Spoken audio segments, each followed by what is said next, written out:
all of the break down all of the Obed thoughts here as as we sit there and look at it, trying to avoid sitting on a bench in a World Cup cycle. Yeah, and so because there was some uncertainty to the level of depth that the team would have and the amount of minutes that Obed would get. In my opinion, that's where that option, that possibility of a loan came out of. And because he's a quality player, Getafe, Celta Vigo, there was quite a few teams that were possible options, but they were running against the clock on one end, with the end of that window coming up pretty quickly, and the fact that apparently there was some still doubt about some players, both physically and then coming in. Rodrigo Mendoza was the other player that was introduced at the exact same time as Obed Vargas, plays the same position. Johnny Cardoso was brought in for $30 million, but he's had some pains and aches. He's actually unavailable for this upcoming game because of an injury. So that could give Obed the possibility to start, or not start, but be part of the available players for that game. He's now on the roster as an available player. That's official. So I think everything kind of worked out in a way that forced Obed Vargas to be have to stay for Atletico Madrid, which in my opinion is the best possible outcome. I mean, regardless of what happens and whether or not he gets minutes, you always want to be with the team that got you, with the team that signed you.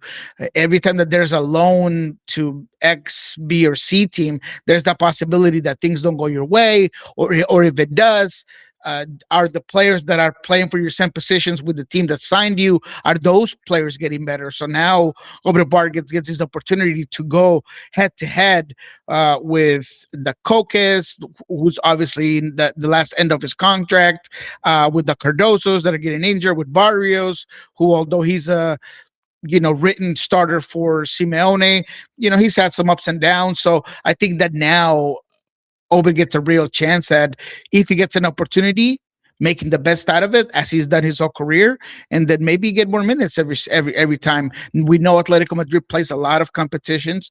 This could give a possibility of rotation. So at the end of the day, I believe that the best scenario happened for Obed Vargas. Okay, and just so you know, you are clean and green right now. You are pedal down, and you're good to go. You are locked in, no lag. You're good. So whatever adjustment you made, hang on to that. Was Obed Vargas ready to go? I mean, was he at that point where, he's ready for that next challenge? But I know there's the difference between being ready for it mentally and being ready for it with your ability. So was this the time for Obed Vargas to go? That's a fantastic question. I've been asked that quite a few times over the last couple of days. I've done a couple of shows in Spain, a couple of shows in Mexico, and this is the overall conclusion of my thought process. When a chance like this comes around, you have to take it, and it doesn't matter whether you're ready or not. It's this move, even if Obed doesn't play a single minute for Atletico Madrid over the next couple of months, it's still a good move for him. I mean, he is achieving something that he wanted to do. But to your question, I do think that he has the technical ability, the mentality for it. I think that he has the pedigree to be successful in La Liga. I think that his skill set matches up well with the league and with what Diego Simeone likes out of his midfielders. This is a player that has been playing since he was 15. That's when he debuted. He was 15 years old when he debuted. And regardless of him being 20 years old, he's been through it all. He's been in big games. He's beat the best. He's taken bad games, good games. So I do think that the mentality part is there, because Obed has always done a great job at breaking barriers. He was in Alaska. He knew that he had outgrown the soccer system, made the move to go to Arizona and get exposed to the U.S. soccer system. Went to the academy, showed up, got a second team contract, then got a first team contract. When he was in the first team, regardless of he being 16 years old, he was already helping the team contribute for that CCL title. So he does very well at breaking those barriers and those limitations. So mentality wise, I think he's there. I think soccer wise, he's there. But this is a different beast. This is a Colchoneros team that the expectation is high, and it's not high 1 or 2 games, it's high every single game. There's a lot of competition, as we've already mentioned. So does he get the minutes? Is he able to have one bad game or two bad games? That's where things are going to lie. I think that he has all the tools, and I do think that he's ready for this move. But how quickly does it come his way, and how can he stay motivated if, let's say, it takes him a couple of months to finally get some consistent minutes? If it takes a year for him to get some consistent minutes, I think that's going to be the biggest question. But in my opinion, knowing the player, understanding him every day, I think that he's absolutely ready for the challenge. Okay, something that happened in Next Pro that I wanted to discuss. Tacoma Defiance, the Octopus, they have their new head coach, and it's Paulo Nagamura. And for those that know their MLS history, he's had cups of coffee in Major League Soccer, 8 years of coaching experience, head coach in Houston, 12 years playing, and he wins 2 MLS Cups and 3 Open Cups as a player. Paulo Nagamura is now the new head coach for Tacoma Defiance.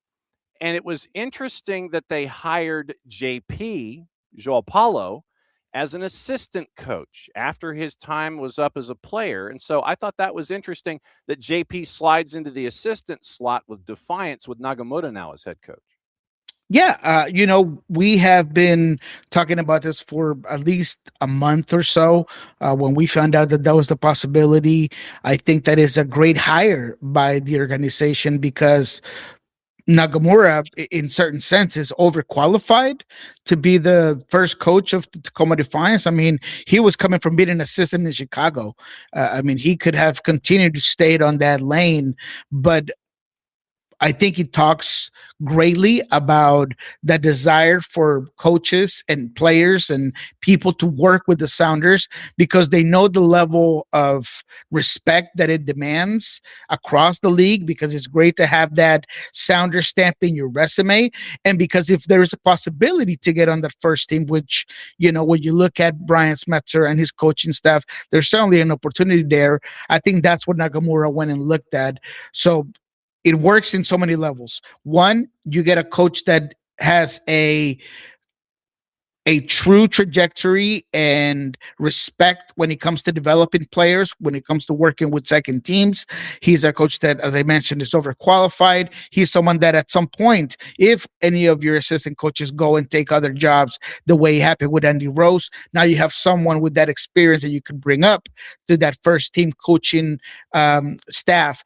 And in JP, you get a guy that everyone in the club respects, that is a player that has not just the character and the understanding of the game, but he is someone that's going to be influential for all the players, right? As a leader, as someone that understands the game at another level. He could be a liaison for players and coaches. So to me, it's a no-brainer, and is a phenomenal decision by the organization to go and secure a guy like JP to mold them into their coaching style, their coaching system. And I think it's going to be a great duo there, where they're going to go off of each other, and JP is going to be able to learn from someone like Nagamura, and then Nagamura is going to have a guy that has all the street cred in the world here in Seattle, in Renton, in the Providence Swedish and clubhouse. So I think it's a great hire. Yeah, the bouncy house and sushi emporium that we know as Providence in Swedish.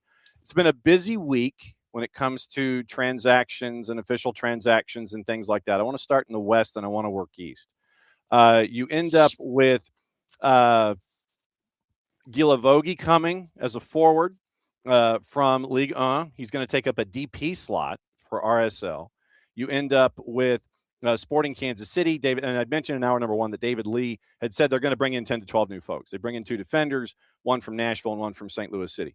Chicho Arango is now officially official on loan, 5th team in 6 years. And I think his salary, is like $800,000 to make it fit for Atletico Nacional. Cole Bassett goes to Portland from Colorado in the intra-league deal for up to 3.5, 3.6. This is one of those deals where you can sit there and open the safe and crack it open and send a suitcase from one team to the other. And Cole Bassett is that. You end up with Martin Paz leaving Dallas, which to me is a big loss. He goes to Ajax, and then they bring in Jonathan Sirois from CF Montreal to fill that gap. And, so you've got all of those, and then you have Colorado signing Watuta, moving him up from Next Pro, Mati Bogusz officially official. What am I missing here? What have you thought about what we talked about so far? Elias Baez to Atlanta. That one was an interesting one for me. There's also Janier Martinez going to Philadelphia Union that I thought was a good one. But if I have to choose where to spend my next 10 minutes talking about transfers that are probably done, if you would allow me, sir, and entertain me, I would like to touch on one that has to have a lot of mixed feelings, and is James Rodriguez going to Minnesota. Okay, yeah, because that one was kind of, we see him on a plane. We don't know where he's going. We think we know where he's going. So, yes, James to Minnesota, engage. I am probably the biggest James Rodriguez fan out there, one of, and I say that as someone who, in all the sense of being a Colombian, loves the national team, watched them go from being a player that came out of nowhere to essentially being the best player in the history of the country, arguably, depending who you talk to.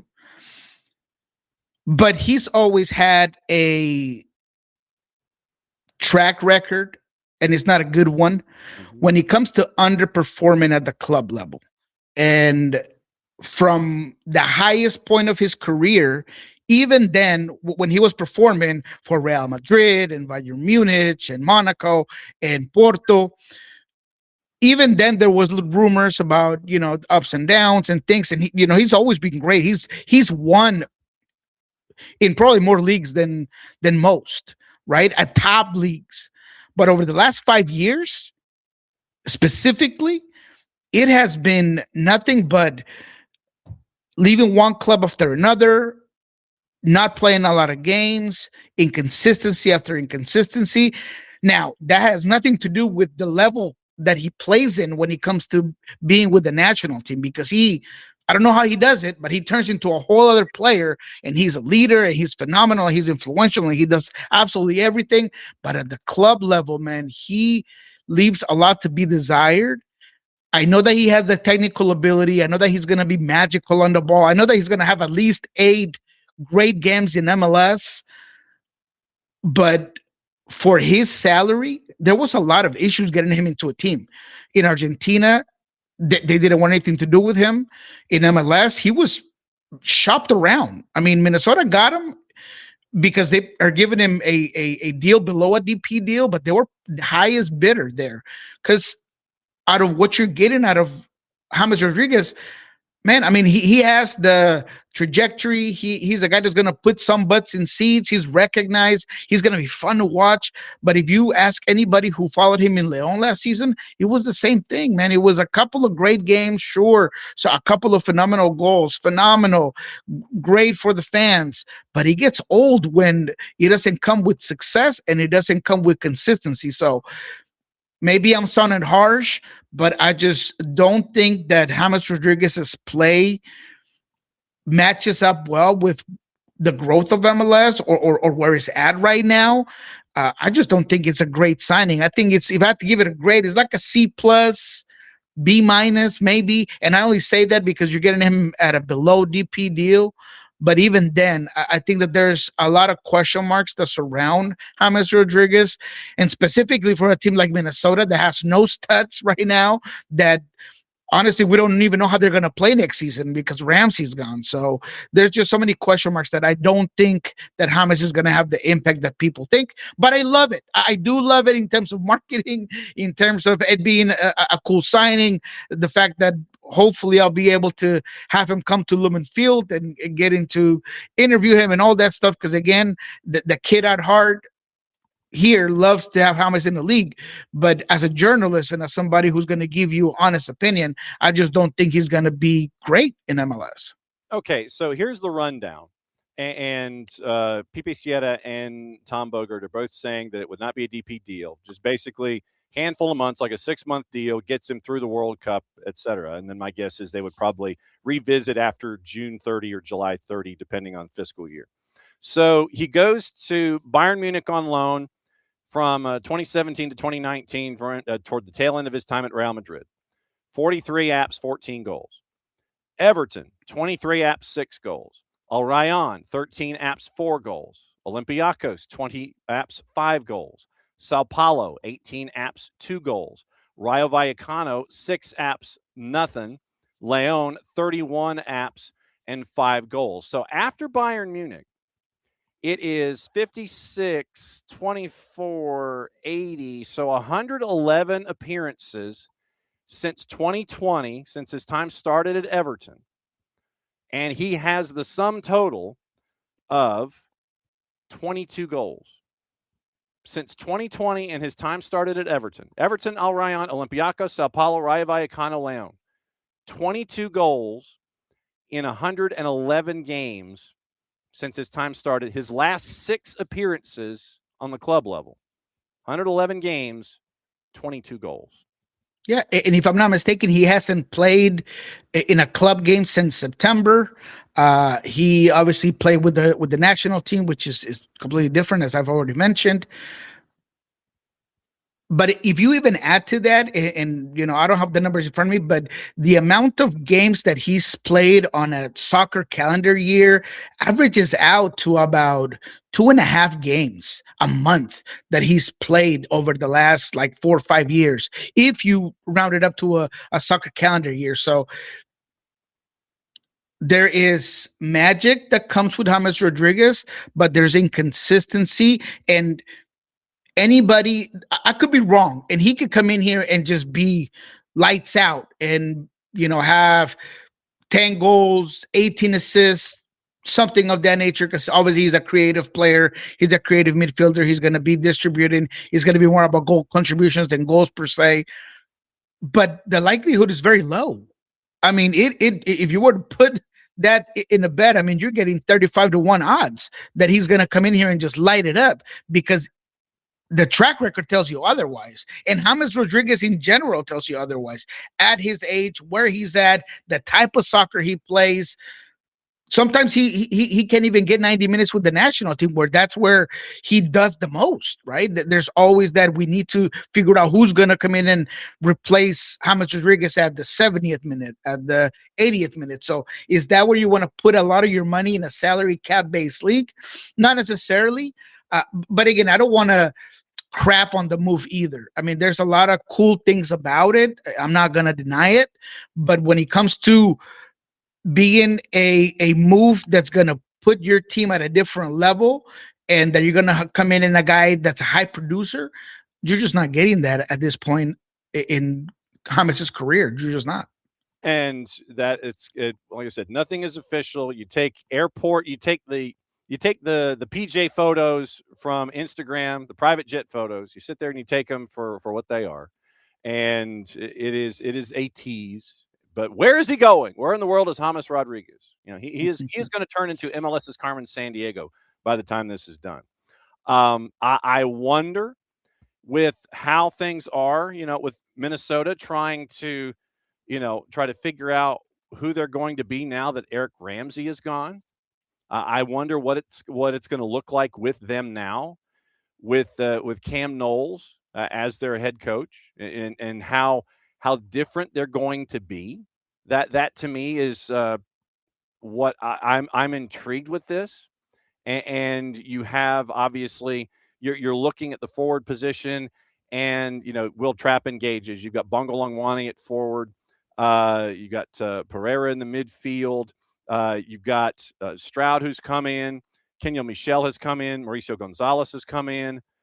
Caldera has come in at forward. Shankalai for me. Jordan Adebayo Smith. I'm intrigued with the look of, say, Tomas Shankalai and a James Rodriguez. How does that look for Cam Knowles? The pieces I'm raising my eyebrow at, because I want to see how it all integrates. But if James is there, you know that you're going to have a lot of folks who are going to defer to him because of this. I mean, it's been a busy offseason for him, but I'm under the impression that with Drew Callender in net and Thomas Shankalai in, that there's gonna be a lot of deferring offensively, at least at the beginning, to have James try and create, if this is in fact his destination. Yeah, and again, it's such a fluid concept when we talk about Minnesota that it just seems like it's a whole bunch of pieces and we don't know where they're going to go. They're just Legos laying out on the table, and we got to figure out how they're going to stick together. And look, Joaquin Pereira does a lot of the things that James does. He's the set piece specialist, and I dare somebody to try to take a ball from James when it comes to a set piece. I mean, that's an issue. And that is something that's been clearly reported. When James is part of the team, he wants to do A, B, and C, and being that set piece specialist is one of them. So I don't know.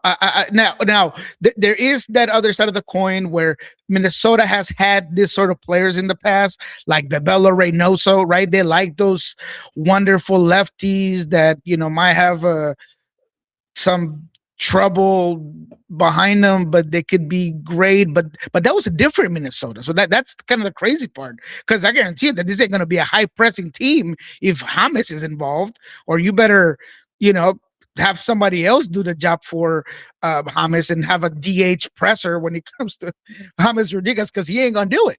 Mm-hmm. So I just wonder how it all comes along together. And Minnesota, as of right now, I just don't rate them very high. There's just too many question marks in too many places for me to say that they're going to have a good season or anywhere close to last season. All right. Bola VIP yesterday, Gustavo Davila. Title: The demands at Minnesota United reportedly met for James Rodriguez. So, salary comparison between Alberto Gamero and Fabian Bustos. So, here's what was posted by Davila in his article.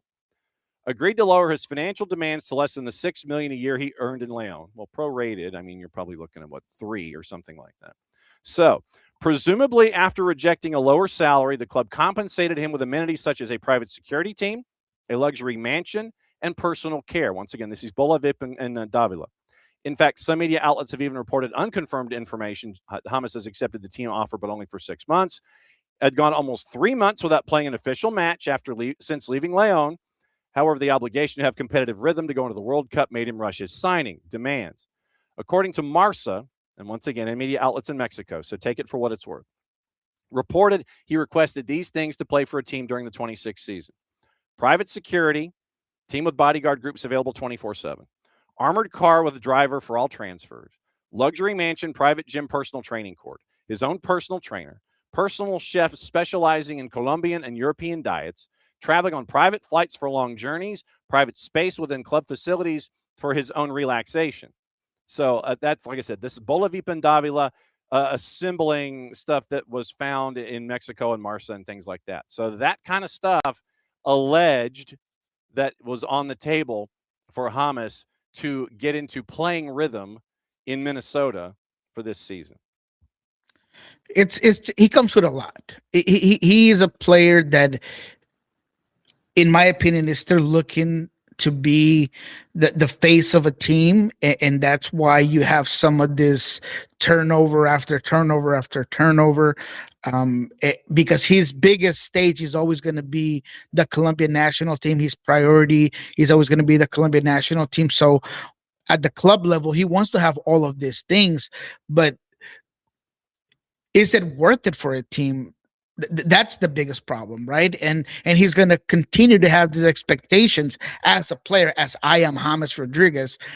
So I just don't know how good it fits here. I don't know how good I don't know how he will adapt to Minnesota life either. I really don't. I mean, that's nice. It's not Monaco. It's not, Porto, and he's certainly maybe even Leon. He just doesn't have that. So I wonder how well this is going to work. But I do know, not just the fact everything that you've already reported and things that we already know, there's advanced negotiations, but the reality is that James doesn't have a lot of options. He doesn't want to play in Colombia. Like in Colombia, he'd go play anywhere, right? He doesn't want to play in Colombia. He's already said, no, I do not want to play in Colombia. So there isn't a lot of options outside of Colombia right now for him that is going to pay him at least close to what he wants. I think the MLS is the only place for him. I really do. And look, just send him over to Mall of America. Just like, look, you want your diet, just go to Mall of America, get that all squared away. I'm intrigued, especially if this Bolavit report with Davila is anywhere close. I would wonder, okay, so James requires a PJ for long travel. He didn't want to be on a team charter. I'm intrigued. I'm intrigued about that. I it's like, what would if he's not, let's just say, let's take this 2 steps down the road. So if he signs with Minnesota United and he's on a PJ for a roadie and he's not producing, how do you think that's going to look in the locker room? If he's going from Minnesota to LAG or Minnesota to check in with you in Seattle or Minnesota to go play Messi and friends, and his numbers aren't what is anticipated, what do you think the rest of that locker room is going to say if the PJ element in this, the private jet element in this, is supposedly one of the allowances that the club is saying for this? I mean, that's it's not going to go well. And additionally to what you just said, I think that in MLS, there's a lot more responsibilities with the press, and he doesn't really like to do that. He's just not a guy that's going to be always on the mics. So he's going to get some of that messy treatment without being messy, right? Where you don't want to talk all the time, only talk to certain people, only to certain outlets, only in certain moments. So all of it, he gives you a little bit of that diva-ish feel. And I don't want to necessarily call him a diva per se, but reports and there is some diva-esque type of situations with him as a player, and I just don't know how well that's going to fit with that team particularly. Yeah. One other signing that I did want to discuss with you that has happened in the last 7 days, Berterame is official for Messi and friends, and they just keep adding and adding and adding, and I'd love to know the capologist down there in Fort Lauderdale and how they're figuring this one out. Yeah, man. So would I. But it's got to be a lot of stuff off the books. With you and I have talked about plenty of times. It's NIL, brother. I'm thinking it's what it's got to be. I like it. And it's the fact that no one is going to bat an eye because the excuse is always going to be, it's because they want to play with Messi. Oh, of course. No, they want to play with Messi. So that's all we need. We don't need to pay him to a random LLC somewhere else, or we don't have to give him X amount of money here or drop this mansion there, because Messi's always going to be the scapegoat because he's the GOAT. So, everybody wants to play with the GOAT. So at the end of the day, I do wonder how things work because there's just too much talent right now in that team for it to make sense. Now, again, I'm very curious. I'm very excited and almost anxious about watching them play, because if with all this talent results start to go sideways, I just wonder how that group will take it. And look, Berterame is a phenomenal player. If anything, he is always going to be a presence in the box. He's got this huge frame. He's so fast. He gets to all the balls that he needs to. But, sometimes strikers go off of bad, moments. And when you get on those types of slumps, how do you get out of them? I like the ambition, and I like the fact that ever since Messi got to Inter Miami, they've been happy and proudly worn that we are the villain badge. And fine, that's always great for a league. I think it's great to have a villain in the league. And so, depends on other teams and the way they handle their business on to try to beat down that villain. But that villain's always going to have the huge target on their backs, and they're going to have a lot of expectations. They're going to have a lot of pressures. We'll see where certain players are physically. They've already got an injury already, at least 3 to 4 weeks. So there's always going to be things here and there. So look, Berterame, I love that MLS has the power, has the money, and has the vision to get him from a league like Liga MX. There's a whole bunch of people in Liga MX that are upset about the move because MLS is becoming this league where everybody wants to go to. That is like the new kid on the block that everybody wants to play with, and that's really upsetting some people. So we'll see how it goes at the end of the day. I think Inter Miami is going to be fun to watch at the very least, but I am not, and I guess surprised to no one because I'm always a Miami skeptic, and I'm not gonna, give them all the flowers or glaze them the way some others do. But we'll see. We'll see where it goes. It is a good signing. It's great to see it. I'm still wondering how it's all going to come together. And let's see. So this morning, Sounders win over Hammarby. Right now, 30 minutes to go. And FC medalist 1925 has a 3-0 lead on Sounders in the back end of the doubleheader in Marbella today. Marbella, sorry.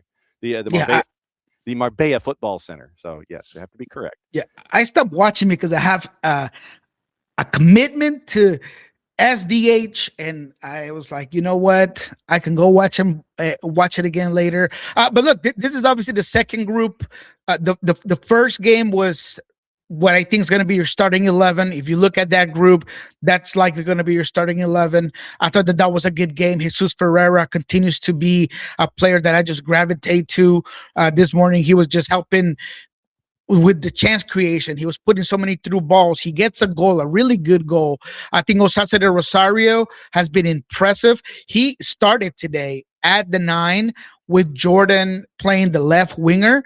And to me, that's telling. That's telling of the type of preseason that Osasa's had so far. And if he continues to produce and continues to score, I think he's going to be your starting 9 with, Jordan Morris being the left winger that at times does come inside and becomes that second striker. And it might be a formula that works. But I think Danny Musowski and even Jordan Morris right now are on the outside looking in when it comes to that 9 position, unless, which they haven't really done much, especially in this morning's games, is going with a 2-man system up top. So Osasa Grade knew who looked really good as well today on both sides of the ball. He gets a very good assist on the third goal for the Sounders this morning for Osasa de Rosario. So he looks really good. Now, in this second group, I mean, it started off bad. Right before I came on, the first goal that they give up is a pass from Snyder Burnell to Anchor, which is your third goalkeeper. And then he tries to come out of the back and just gives it to the striker pressing. So he had already started bad. I'm kind of curious to see where that goes. But I will be looking into it because that's where Petzovic was going to be playing in. I'm curious about him. Kalani's a guy that I've heard a lot of great things about in this preseason. Curious of how he played this particular game. So 2 games today. Sounders win 3-1 in the first one, and apparently they're getting their butt handed to them in the second game. Yep. Before you get out of here, David's in our Twitch pitch goes, this is off topic, and was thinking of it more because of how early you've got to wake up to watch. But does Colombia have a Winter Olympic squad, and are you excited to watch any of the Winter Olympics? That's a phenomenal question, and I am embarrassed to say that I do not know. If we have a Jamaican bobsled team type. Okay. So let's see. I know Jamaica's got a bobsled team. Let's see if you have a contingent. Right at the top of my head, snowboarding, X Games is something that Colombia has done very well. And I mean, and again, I'm more of a summer Olympics guy. So the BMX thing, we've had performers there. When it comes to like the Tour of France and all that stuff, those sort of things, is Colombia has really good sports in the weightlifting, the deadlift, and all that. But in the winter, man, you caught me there. I don't watch a lot of the winter games, to be quite frank. Okay. So we have timing and scoring. There actually is a website, Olympico.co. Colombia represented in 22 in Beijing, 1 female and 2 male athletes, a cross-country skier who finished 88th in men's sprint freestyle and 95th in the men's 15K Classic. Speed skater Laura Gomez finished 22nd in the women's mass start event, competing at their second games, having both debuted in Pyeongchang in 2018. You also had an alpine skier who finished 31st in his games debut but didn't finish the slalom event. So there is a presence. And it looks like it was in the last Olympiad. It had to do, there were 3 athletes in Beijing in 22. So my guess is, okay, and there is, okay, you have 1 athlete, apparently, and it is Frederick Fodstad in cross-country skiing. Wow. So you have one Colombian athlete in these winter games in Milan Cortina, and he is a cross-country skier, Frederick Fodstad. So thank you for that question. I'm gonna keep my eye more on this Winter Olympics. Like I said, they're not the ones that I typically wake up for, like I do for the Summer Olympics. But yeah, it'll be interesting. Now we do have a Colombian in the Super Bowl. I'll tell you that. Christian Gonzalez, cornerback for the New England Patriots. He is full Colombian, reps it pretty heavily. So although I do think the Hawks are going to win, and I do lean towards the Hawks because we cover them in Pulso Sports and things like that. But at the same time, I wouldn't be too mad about it if Christian Gonzalez got to be the first Colombian to win a Super Bowl. That's very cool. Obviously, we'll catch up with you again next week. Go get your third cup of coffee. Go watch the final 25 of a 3-0 whooping at the moment. Get your notes, and obviously we'll be keeping an eye on you, my friend. It's always great to catch up with you with your early wake-up calls every Thursday. Thanks for hopping by as you always do. It's great to see you. Thank you, boss.